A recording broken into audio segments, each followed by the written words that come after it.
Bien, bonjour mesdames et messieurs. Nous allons donc démarrer notre deuxième journée de la conférence Impact, qui sera notre première journée de travail technique et d'échanges techniques entre nous et aussi d'échanges dont on sait qu'ils nous permettront d'esquisser, de dessiner des propositions, des impulsions pour le futur. Donc après cette première journée qui, j'espère, vous aura tous mis au diapason d'un événement que l'on veut aussi partenarial et dynamique que possible, nous attaquons aujourd'hui une journée dédiée à la science et la connaissance au service de la gestion des aires marines protégées. Alors, tout d'abord, je vais peut-être faire une toute petite parenthèse pratique pour vous dire, premièrement, que vous disposez de casques et de la traduction, le numéro 1 est pour le français, le numéro 2 est pour l'anglais. Deuxième chose, vous dire que le fonctionnement d'aujourd'hui sera celui des journées suivantes. Toutes les journées sont construites selon la même séquence. Alors, quelle est cette séquence? Il y a d'abord une introduction de 45 minutes avec des panélistes pour donner les premières impulsions de la journée, quelles sont les grandes questions, quels sont les grands enjeux de chacune des journées. Deuxième partie, un travail en atelier, en café de connaissances, toutes les événements pour lesquels vous avez, chacun d'entre vous, élaboré de nombreuses contributions. Une séquence en milieu de journée avec un débat en plénière, un débat qu'on espère dynamique, animé par Carl Gustaf. De nouveau, ensuite, en après-midi, une nouvelle séquence d'ateliers et on se retrouve ici en plénière avec donc les deux facilitateurs qui seront chacun chargés des différentes journées pour esquisser les conclusions de cette journée. Et ces conclusions seront celles qui seront portées à la connaissance des participants de la conférence politique d'Ajaccio. Donc voilà pour cet aspect un peu de rappel d'organisation. Un autre point, alors là qui est extrêmement pratique, mais qui est très important pour le bon déroulement de notre conférence, c'est que vous devez impérativement remettre vos présentations en salle de preview. Alors ça, c'est si vous souhaitez présenter des slides, des présentations dans les ateliers, dans les cafés de connaissances, vous devez, en principe, la veille, et en tout cas bien en avance par rapport aux ateliers, aux cafés de connaissances, apporter vos présentations. La salle de preview se trouve au-dessus de l'espace où se trouvent les stands et les posters. Donc voilà pour ces quelques mots pratiques. Je vais rapidement passer la parole à mon voisin Patricio. Ce que je voulais quand même vous dire, c'est que je voudrais insister sur le fait que notre conférence, ce n'est pas un colloque scientifique. On est ici pour réfléchir à quelle science pour la gestion, quelle science pour compléter le réseau d'aires marines protégées, quelle science pour assurer la cohérence de ce réseau et pour assurer sa bonne gestion. On a tous bien entendu, bien redit hier que les objectifs d'Aichi, ce n'est pas seulement faire des statistiques, faire du chiffre. Il y a un aspect qualitatif qui est évidemment le cœur du sujet. Et c'est autour de ces grands objectifs de gestion que l'on doit orienter nos débats du jour. Je voulais aussi rappeler que les aires marines protégées, elles ont besoin de science pour se développer et pour être bien gérées. Je voulais quand même aussi rappeler qu'elles sont des acteurs de la science et de la connaissance et que pour cela, elles s'organisent en réseaux locaux, en réseaux nationaux, en réseaux régionaux, et puis aussi à travers des événements comme celui-là au niveau mondial. Et c'est très important qu'on ait ces vecteurs de d'échanges entre les aires marines protégées, notamment parce que l'on a besoin de partager les avancées, les résultats et les constats aussi, non seulement pour nous convaincre entre nous, mais on a aussi besoin d'être capable de convaincre et d'informer le grand public et les décideurs politiques. Donc, je salue ce caractère d'échange entre scientifiques et gestionnaires qui va caractériser notre journée. Et je vais passer la parole à Patricio pour quelques mots d'introduction, après quoi nous poserons des questions à nos panélistes. Merci François. Good morning everybody. I'm very pleased to be here and be part of this first session, technical session. Alors c'est un grand plaisir pour moi de participer à cette séance pratique. Point d'administration, nous vous proposons gratuitement le déjeuner ici, qui a lieu entre 13h15 et 14h15. Donc voilà une information à tenir à l'esprit. Et cela se tiendra dans le même grand salon qui nous a servi hier pour le cocktail. Donc là, à 13h15, de 13h15 à 14h15. D'un point de vue technique, nous avons ici une réunion qui permet de faire une passerelle entre les praticiens de la science et les conservateurs qui sont responsables de la gestion et également des autres parties intéressées des AMP. Et dans ce cas-là, aujourd'hui, il s'agit de la science qui va nous permettre de mener à bien notre gestion des AMP. Et il y a plusieurs fils conducteurs de la journée, mais je dirais qu'aujourd'hui, nous allons en quelque sorte vous mettre à disposition les informations quant aux avancées des dernières années. De nombreuses présentations vont vous mettre à jour des informations. De nouvelles techniques également vont être exposées lors des ateliers et lors des cafés des connaissances. Et nous parlons également beaucoup des systèmes des services liés aux écosystèmes. Mais nous avons également des contributions qui viennent d'une diversité de disciplines, depuis l'océanographie jusqu'aux sciences humaines. Nous avons beaucoup d'articles sur des cas spécifiques et en ce qui concerne les bonnes pratiques et comment mettre en œuvre les bonnes pratiques. Nous bénéficions de l'élaboration de nouvelles techniques dans ce domaine et dans toute la science qui soutient les AMP et également en termes de méthodologie. Nous augmentons notre base de connaissances en pouvant suivre les animaux. Nous avons une connectivité sans précédent entre des populations distantes. Nous pouvons également faire des mesures génétiques.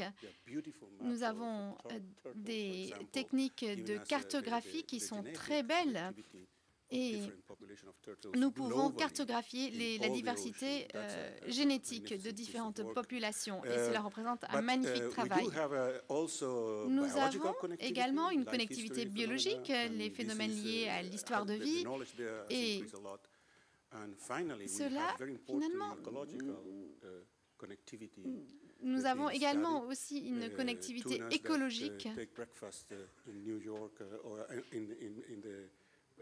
On peut prendre son petit déjeuner à New York ou bien sur la côte ouest, déjeuner à San Francisco et ensuite dialoguer avec l'autre moitié du monde. Et de même, nous avons pu suivre de larges mammifères marins, également des oiseaux. Et nos réseaux de suivi des animaux s'est bien développé. Nous avons maintenant donc les connaissances qui nous permettent d'élaborer vraiment des réseaux mondiaux. Et cela représente un énorme défi. L'autre aspect principal que j'aimerais souligner dans cette brève introduction, c'est que nous passons de l'échelle locale et régionale, et donc de la petite échelle littorale des AMP, vers un changement d'échelle pour commencer à imaginer une couverture mondiale des AMP pour le monde océanique. Et cela représente un énorme changement d'échelle. Et cela représente des défis en termes de gestion. Comment gérer des AMP en haute mer? Est-ce que c'est seulement une question de gouvernance ou de manque de gouvernance? Ou bien y a-t-il des questions pratiques? Comment gérer des AMP en eau profonde et en haute mer? Et cela représente un défi scientifique et également en termes de méthodologie. Je ne m'attarderai pas davantage en commentaires généraux. Nous avons une journée très remplie devant nous. Nous avons 2 séances d'ateliers, le matin et donc ensuite après l'après-midi, ainsi que les cafés des connaissances. Et cela représente un défi car il y a de nombreuses séances en parallèle. Vous allez donc devoir décider quel est le fil conducteur que vous allez suivre au long de la journée et avec quelle thématique vous allez vous engager. Alors, étudiez bien le programme qui vous a été donné, qui ont été imprimés exprès pour vous aider à retirer le maximum de ce congrès. Il y a également vous allez également pouvoir trouver de l'aide dans les bâtiments annexes à la sortie de ce palais différent. Nous allons maintenant passer la parole à nos invités.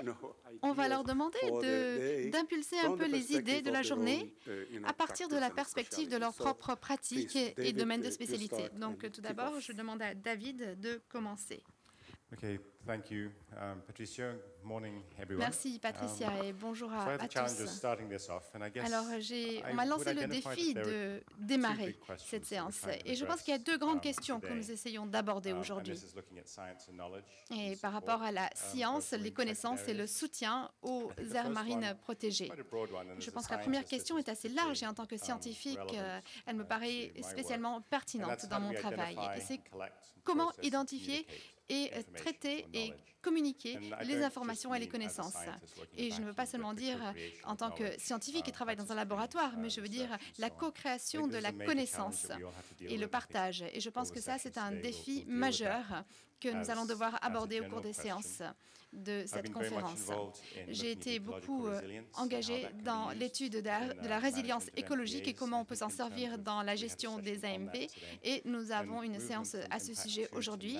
Et depuis Impact 2 jusqu'à maintenant, cette comparaison nous permet de voir qu'à l'époque, nous examinions surtout les méthodes et maintenant, nous regardons plutôt les approches d'une manière plus générale parce qu'il y a eu une grande diversification des pratiques et une grande expansion des échelles. Et c'est vrai que nous passons des échelles locales à des échelles plus grandes pour essayer de trouver une plus grande efficacité et d'impulser de nouvelles idées.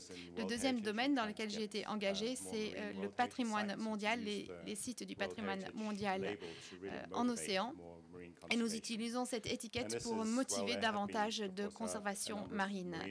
Et donc j'ai été impliquée sur plusieurs sites et seulement récemment y a-t-il eu une stratégie pour essayer d'étendre la représentativité des sites de patrimoine mondial marin. Et donc, il faut essayer de discuter des principes scientifiques qui pourraient nous permettre d'étendre ces sites de manière représentative.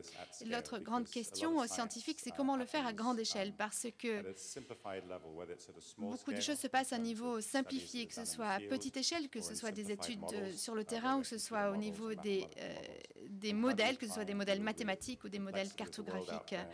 Et donc, comment avoir accès au monde qui se trouve autour de nous? Et donc là, également, nous devons aborder la thématique de la pérennité. Et nous devons parler des objectifs Aichi et de l'atteinte d'une couverture de 10%. Et je propose 2 manières d'y parvenir. L'approche des grands océans, où nous avons des AMP en haute mer et dans des coins très éloignés. Il y aura des séances à ce sujet aujourd'hui. Et d'autre part, c'est la thématique qui est sortie hier lors de la présentation concernant Madagascar et la Thaïlande. Et là, il s'agit de protéger les intérêts à petite échelle des communautés et de protéger leur collectivité autour du monde. Et c'est un vrai défi pour nous d'essayer d'encadrer notre science et nos connaissances d'une manière qui peut être utile pour informer ce processus. Et je pense que la manière de s'y prendre, c'est de ne pas être prescriptif en termes de méthode ou de moyens ou d'approche, mais plutôt d'avoir une vision claire de ce que nous voulons apporter et soutenir. Et j'ai eu la chance l'an dernier de participer au Partenariat mondial pour les océans. Et là, nous faisons partager des scientifiques, des hommes d'affaires et des conservateurs. Et cela nous permet de travailler ensemble vers une vision de pérennisation des mesures de conservation. Et je pense que cela peut être utile dans l'atteinte de nos objectifs. Merci. Merci, David. Alors, Phil, vous êtes spécialisé dans les mers profondes. Vous avez été très actif dans le processus Gobi ces derniers temps. Et je vous invite à nous donner vos directions pour cette journée. Merci. Merci beaucoup de m'avoir invité, notamment pour cette séance d'ouverture de la première journée. Ce congrès déjà est formidable et le site d'ailleurs est magnifique. Et surtout, c'est un privilège d'avoir tant de personnes réunies. Nous avons des personnes qui travaillent en eau profonde, en eau superficielle, des systèmes pélagiques et d'autres. Donc nous avons également des hommes politiques et des décideurs politiques. Alors il s'agit d'un excellent forum pour tenir des débats en profondeur. D'un point de vue des eaux profondes, nous sommes confrontés à un grand problème. C'est un problème qui nous touche tous, mais c'est un problème bien plus grand en eau profonde. Ça, c'est acquérir les connaissances, parce que de nombreuses zones en haute mer sont très reculées. Par exemple, quand on arrive au milieu du Pacifique, il faudrait plusieurs jours en bateau, simplement pour pouvoir y parvenir avant même de pouvoir collecter des données. Lorsqu'on s'y trouve, c'est très profond. Nous avons plusieurs milliers de mètres et donc pour descendre, pour aller recueillir des échantillons d'eau profonde, il faut plusieurs heures. Et nous connaissons souvent si peu des zones dans lesquelles nous allons travailler que nous revenons avec davantage de questions que de réponses aux questions que nous avions posées avant. Alors ensuite, il faut faire des retours répétés. Mais à chaque fois, cela coûte au moins 1 million ou parfois plusieurs millions de dollars. Et c'est très difficile de recueillir des informations détaillées de manière rapide. Mais beaucoup d'informations existent dans différents laboratoires et dans différents lieux à travers le monde. Et c'est souvent assez difficile d'atteindre ces informations. Donc nous essayons de toucher un plus grand nombre de scientifiques possible et de les encourager à nous faire part de leurs informations de manière à pouvoir examiner et analyser les écosystèmes en haute mer. Nous examinons également les canyons profonds et il y a des habitats qui sont à plusieurs milliers de mètres sur le fond du canyon et au fur et à mesure que l'on remonte le canyon, on trouve différents écosystèmes avec différents animaux. Et donc nous avons différents types d'habitats, même dans les zones d'eau profonde. Ce ne sont pas simplement des zones toutes plates et homogènes, c'est tout le contraire. Donc la question est comment recueillir des connaissances, spécialement dans des zones très reculées. Deuxièmement, il y a eu une expansion des AMP vers la haute mer. Et pour aider ce processus, on a établi des critères qu'on appelle les EPSIS, des zones écologiquement intéressantes ou sensibles. Et on a fait de nombreuses études lors des dernières années et on a identifié un grand nombre de zones EPSIS, donc de zones écologiquement sensibles, que nous avons portées à l'attention des Nations Unies. Cependant, on a identifié seulement par rapport à des critères et on n'a rien fait pour gérer ces zones.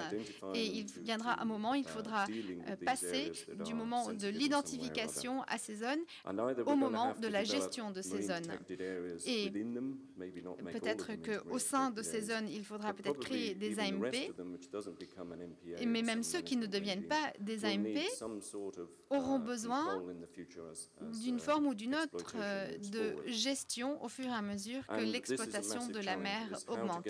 Et cela est un grand défi, c'est-à-dire comment comment tirer le soutien de l'ensemble de la communauté pour la gestion des zones de haute mer. Et une fois que nous l'aurons fait, nous avons besoin de contrôler ce qui se passe sur ces zones. Nous devons veiller à ce que ces zones ne soient pas endommagées, soit de manière accidentelle ou bien volontaire. Donc nous avons besoin des moyens pour effectuer ce contrôle. Toutes ces choses représentent des grands défis par rapport aux zones en haute mer. Et pour conclure, j'aimerais dire que si nous pouvons réfléchir à l'ensemble de nos actions et identifier si les AMP que nous créons sont réellement efficaces, et comment nous pouvons mesurer leur efficacité, et si nous pouvons passer des parcs sur papier à des parcs qui soient réellement efficaces dans la réalité. Thank you, Phil. Merci, Phil. Now, et maintenant, Dennis, you are next. Dennis, from your experience, for many years, actively creating and managing some of the marine depuis protected de nombreuses areas. années dans la création des AMP. Est-ce que vous pouvez nous donner notre perspective? Avec vous, un petit bilan de ce qu'on sait déjà sur les aires marines protégées. Il y a eu un certain nombre de programmes, en particulier en Méditerranée. Je pense au programme ECOMAR, au programme Biomex, qui a travaillé sur l'exportation depuis les aires marines protégées, en PAFISH, qui a été une méta-analyse de nombreuses aires marines protégées en Méditerranée, et puis plutôt français, PAMPA, qui a travaillé également sur l'Atlantique. Alors, qu'est-ce qu'on sait aujourd'hui déjà? Sur l'effet réserve, par exemple. Alors, ce qu'on sait, c'est qu'à l'intérieur des aires marines protégées, il y a une plus grande diversité spécifique. Il y a plus d'espèces, de 30% environ. On sait que les poissons sont plus gros. François Sarano nous parlait hier de ces grands prédateurs. Eh bien oui, dans les aires marines protégées, les poissons font en moyenne 30%, sont 30% plus gros qu'à l'extérieur.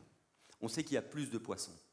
Il y a 1,5 fois à 2,5 fois plus de poissons à l'intérieur qu'à l'extérieur. Et enfin, la biomasse globale des poissons à l'intérieur des aires marines protégées est environ 4 fois supérieure à l'extérieur, parfois 10 fois pour les espèces qui sont le plus ciblées par la pêche.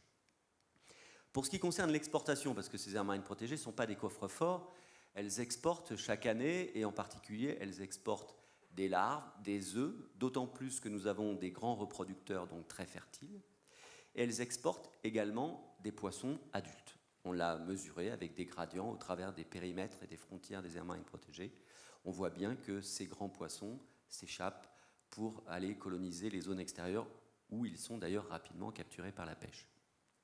Et enfin, en termes de gestion, là aussi, il y a eu un certain nombre de travaux qui ont été faits, normalement, en particulier au travers des programmes MEDPAN, MEDPAN Nord, MEDPAN Sud. Et aujourd'hui, les gestionnaires disposent d'un grand nombre d'outils adaptés à la gestion sur des sujets aussi divers que la gestion des espèces invasives, la gestion de la pêche de loisirs, la gestion de la fréquentation. Là aussi, il y a une certaine quantité de sciences très appliquées qui permet aux gestionnaires de bien travailler.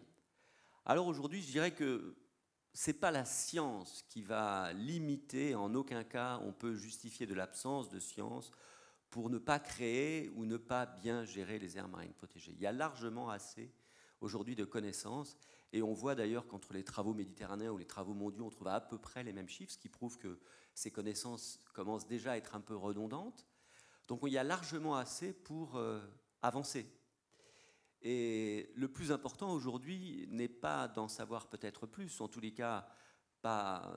Bien sûr, il faut que la science accompagne, qu'elle soit le compagnon de tous les gestionnaires au quotidien, mais aujourd'hui, l'urgence, c'est de se donner les moyens de faire en sorte que ces aires marines protégées fonctionnent, qu'elles soient effectivement protégées et qu'elles puissent produire ces bénéfices dont on sait qu'ils existent dès lors qu'une aire marine protégée est bien protégée. Et ces bénéfices, cette amélioration de la qualité de la vie des populations locales, des populations qui vivent à l'intérieur ou autour des aires marines protégées, ce sont probablement ces bénéfices qui sont les meilleurs avocats pour poursuivre le chemin vers un océan plus durable et le développement des aires marines protégées. Donc la science doit accompagner, mais maintenant il faut se donner les moyens. C'est ça l'urgence. Merci Denis. Je crois qu'en effet, le manque de connaissances ne doit pas jamais être un prétexte pour le manque d'action. On le sait tous. Mais merci de ce rappel. Anne MacDonald, vous êtes aujourd'hui conseillère auprès du gouvernement japonais. Vous avez beaucoup travaillé sur les approches traditionnelles de gestion des ressources au Japon et d'autres activités. Est-ce que vous pouvez nous donner votre vision, vos suggestions, vos directions pour cette journée? Thank you very much. Merci. I welcome the move towards Je salue inclusive, open dialogues between cette aspiration à un dialogue ouvert entre les différents protagonistes. Pour ma part, je viens du terrain de l'ethnologie. J'ai travaillé sur le folklore, l'anthropologie, j'ai fait des recueils sur l'histoire des communautés de pêcheurs dans tout un tas de pays asiatiques, au Japon, etc. J'ai passé les 20 et quelques dernières années à voyager. J'ai vécu au sein de ces communautés. À chaque fois, je suis étonnée, surprise. Je me sens humble face à tout ce savoir que l'on trouve auprès de ces communautés côtières. J'ai fait 80% des communautés côtières de l'archipel du Japon. Et donc j'ai parlé à des milliers de pêcheurs, de femmes aussi qui travaillent dans la pêche. Et ce qui est intéressant, c'est quand on se donne le mal, quand on prend le temps d'ouvrir son esprit et ses oreilles, quand on prend la peine d'écouter ces gens, on s'aperçoit que ces gens-là se mettent à communiquer avec vous en utilisant leur sémantique, leur définition de l'océan et des ressources qu'il comporte. Et lorsque ces communautés vous ouvrent la porte, eh bien, elle partage avec vous des véritables trésors, des rites, des choses que l'on a tendance un petit peu à ignorer. Exemple, je travaille avec les Ama Divers, ce sont des plongeuses au Japon qui passent 11 mois par an à plonger 4 à 6 heures par jour. Parfois, elles ne font même pas de break, pas de pause, restent 4 à 6 heures en plongée.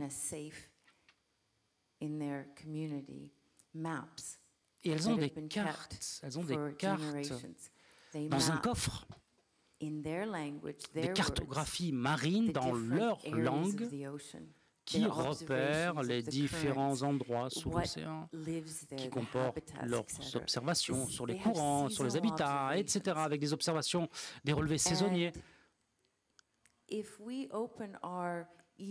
Si nous ouvrons nos oreilles à ce savoir, donc pas simplement les plongeurs à Dama ou les plongeuses, mais si on s'ouvre à tous ces gens, si on leur met ne serait-ce qu'une feuille blanche et on les laisse, eux, expliquer, dessiner, repérer comment ils voient les réserves halieutiques et les autres réserves de l'océan, on peut en apprendre énormément. Je ne dis pas que ces communautés doivent décider de ce que nous ferons par la suite, mais ce que je veux dire, c'est qu'un dialogue ouvert ne peut que nous faire avancer. Un dialogue ouvert avec la participation de tous les protagonistes, c'est-à-dire les scientifiques avec les communautés qui vivent au bord de ces océans. Je pense qu'ensemble, nous arriverons à un niveau de compréhension plus élevé. Les gens qui vivent dans ces communautés côtières dépendent de ces ressources halieutiques.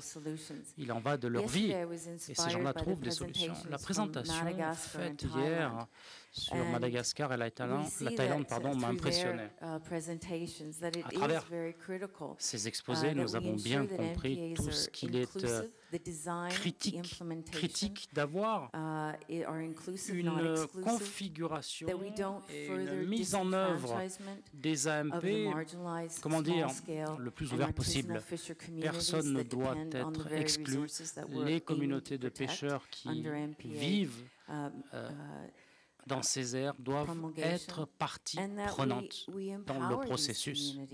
Et il faut leur donner les moyens à ces communautés. C'est ce que nous avons compris hier. Et à ce moment-là, ces communautés deviennent des partenaires sur un pied d'égalité dans la gestion de ces aires marines protégées. Il va donc sans dire que la science, bien sûr, c'est le b.a.-ba, la science est critique, mais nous devons également veiller à ce que le montage soit, je dirais, culturellement, historiquement pertinent, le montage de ces MP. Le docteur Jim Lee, le secrétaire de la Convention sur la biodiversité, a parlé d'une initiative qui s'appelle Tenagoya, l'initiative appelée Océan durable. Et ce projet fonctionne avec toutes les parties prenantes pour arriver aux objectifs 6, 10 et 11. Et donc là, il est dit qu'il faut un dialogue, non pas qui exclut, mais qui inclut, qui intègre tous les maillons de la chaîne. Et c'est précisément comme ça que je vois les choses. Ça ne fait que 3 ans que ce projet est en cours, mais ça fonctionne et ça nous laisse entrevoir comment nous pouvons intensifier le dialogue entre les différents niveaux et intégrer tous les actionnaires, je vais dire, du processus. Car c'est cela, au final, qui nous permet d'atteindre les objectifs de façon, je dirais, culturellement et historiquement pertinente. Merci de votre attention. Merci, Anne. It's very important to know who has the ear of the prince all the time. In the 60s were the sociologists, today are the economists. Qui écoute les princes, comme on dit. L'écologie est une mouvance des années 60 et flows of energy and matter to ecosystem services. Quand on passe à la transition vers des services de type écosystème, eh bien, on raisonne sur un paradigme de bénéfices portés par l'homme. Et là, nous avons la possibilité, le challenge, que nos efforts soient couronnés de succès, mais il faut que tout cela soit bien expliqué à ceux qui sont les décideurs. Fabricio, merci. Merci de m'avoir invité à ce panel pour vous présenter les principaux challenges liés à ce type de service. Ce concept est de plus en plus utilisé et nous savons que pour la gestion des AMP, ces idées sont très utiles. Ce concept nous permet de réaliser que les AMP ne sont pas simplement une valeur ajoutée pour les écosystèmes, mais aussi pour les gens. Les principaux défis sont les suivants. Il nous faut mettre en place une approche interdisciplinaire sur ces services d'écosystèmes. Donc il faut travailler avec les sciences sociales aussi. Et ça, aujourd'hui, c'est le principal challenge. Autre défi que j'aimerais mentionner, il existe des cadres et il existe des évaluations qui ont été faites. Mais il faut essayer de comprendre si toutes ces choses-là sont adaptées aux spécificités des écosystèmes marins et aux spécificités des aires marines protégées. Autre chose importante, c'est de bien comprendre les objectifs de ces exercices d'évaluation. Parfois, il y a une valeur ajoutée dans de bonnes études, mais souvent entre ces valeurs et ce qui est utilisé pour prendre des décisions, il y a souvent un gros clivage. Donc dans un débat collectif, je dirais, il faudra décider d'emblée quels doivent être les objectifs de ces évaluations. Et il y a toute une pléthore d'objectifs et d'applications qui sont liés à l'évaluation des services écomarins. Pour des plaidoiries, pour évaluer des trade-offs, ils peuvent être utilisés pour mettre en place des systèmes ou des mécanismes financiers. Toutes ces applications, d'ailleurs, font l'objet de débats au fil des différentes sessions et ateliers qui auront lieu dans la journée. Et il est très important d'intégrer cette évaluation des services d'écosystème à chaque stade de la vie d'une aire marine protégée. Dans chaque cycle, à chaque stade, ces évaluations peuvent apporter une valeur ajoutée. Mais il faut bien comprendre comment cela, ensuite, ces évaluations, leurs résultats sont intégrés dans le processus décisionnel. Donc j'espère que à la fin de cette journée, de ces débats, nous pourrons vous présenter les facteurs de succès dans la mise en œuvre de ces évaluations de services. Donc, pas seulement une approche d'économiste, mais que tout le monde travaille ensemble, y compris les sciences sociales, pour arriver à un résultat qui soit le plus pertinent possible. Merci.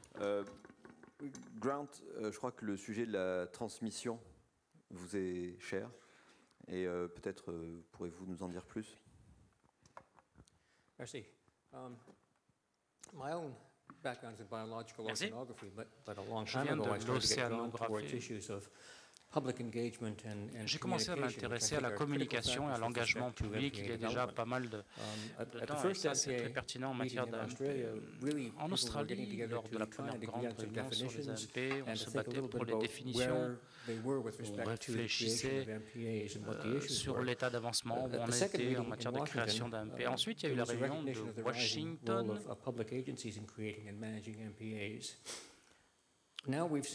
Ça a continué.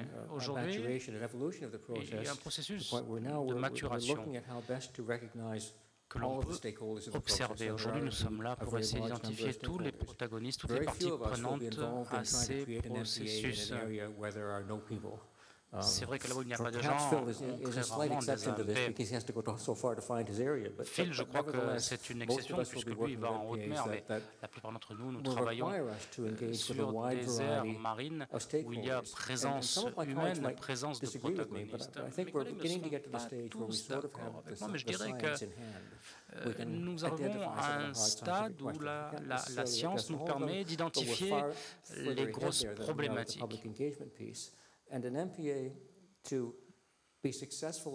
Pour qu'une AMP soit couronnée de succès à terme, il faut qu'elle ait là-bas le soutien de tout un tas de parties prenantes qui malheureusement ont des vues parfois opposées. Comment y arriver? Il y a différentes façons. On peut engager l'opinion publique en la mobilisant, en faisant de la pub. C'est facile à dire, mais nous ne sommes pas formés pour ça, nous les scientifiques. Nous ne sommes pas formés en matière de communication, de publicité. Et c'est vrai qu'il faut essayer de progresser à chaque opportunité.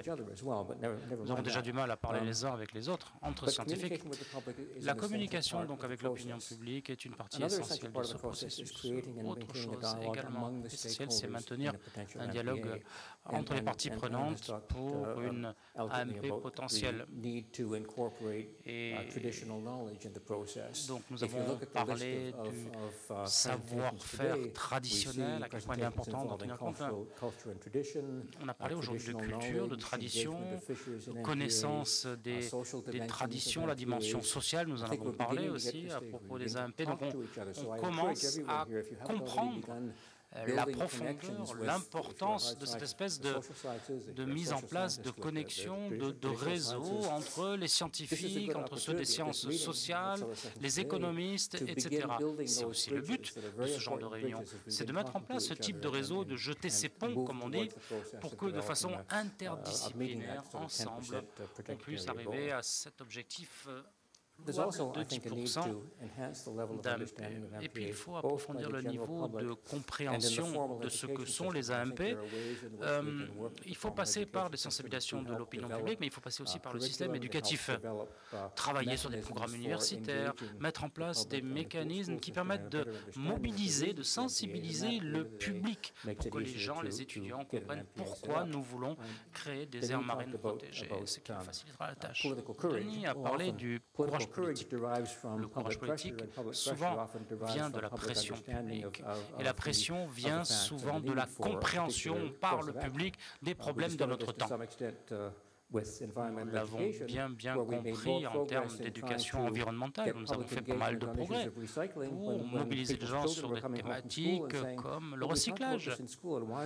Quand les enfants ont commencé à en entendre parler à l'école, ils disaient le soir à leurs parents, mais pourquoi est-ce qu'on ne trie pas les déchets? Donc on sait que le système éducatif ici joue un rôle décisif.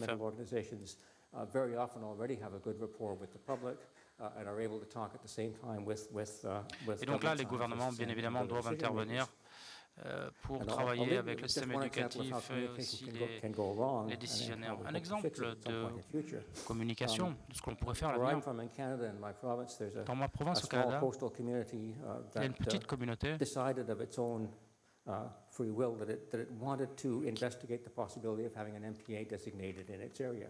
Qui voulait étudier elle-même sa propre AMP. Tout le monde n'était pas forcément d'accord, mais les gens voulaient une aire marine, une aire protégée. Pourquoi les gens voulaient-ils ça dans cette petite communauté? Parce que s'il y a une grosse déprime économique dans la région, ils se sont dit qu'une aire protégée leur permettrait d'attirer davantage de touristes. Vous me direz, c'est pas la principale motivation, mais bon, bref. Quand vous avez une majorité qui est d'accord, eh bien, on s'attelle à la tâche.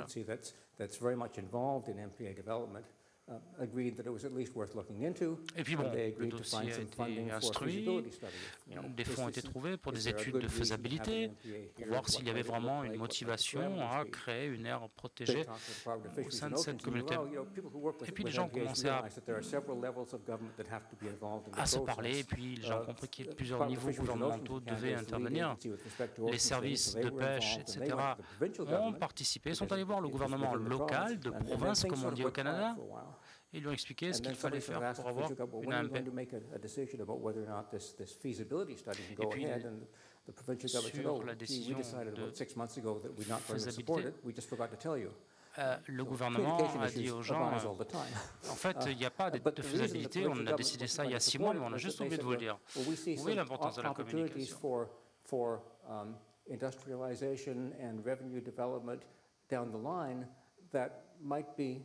Dès qu'il y a des potentiels économiques, de revenus, eh bien sûr, une aire protégée, une réserve naturelle risque de compromettre le développement économique.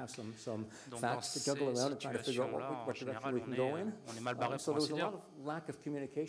Et donc dans le cas précis de cette province canadienne, ça a été un manque de communication qui a fait que les gens ont travaillé pour rien. Donc pourquoi? Parce que bien évidemment les autorités publiques n'avaient pas joué leur rôle critique en termes de communication, ce dont je parlais. Merci beaucoup. Précédemment. Alors, en fait, j'ai quand même noté que vous êtes réaliste, c'est-à-dire qu'il y a plusieurs d'entre vous qui ont rappelé que tout ça coûte de l'argent.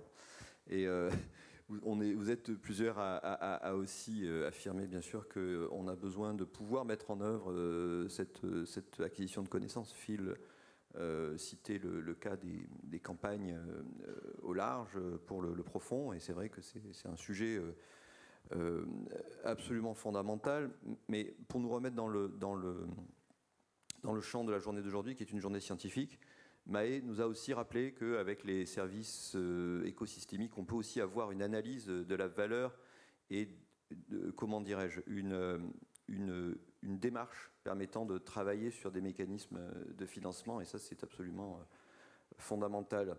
Je ne sais pas si le mot science participative a été prononcé en tant que tel, mais en tout cas, vous évoquez, vous poussez la nécessité de travailler avec les acteurs, de travailler au plus près du terrain. Et c'est vrai que je voudrais aussi rappeler, et c'est une des perspectives de ce jour, il y aura des sessions sur le sujet, que les sciences participatives sont un moyen à la fois d'avoir un effet de levier formidable d'acquisition de connaissances, mais aussi d'associer et d'impulser des dynamiques avec les acteurs qui participent à ces processus. Patricio, quelques mots.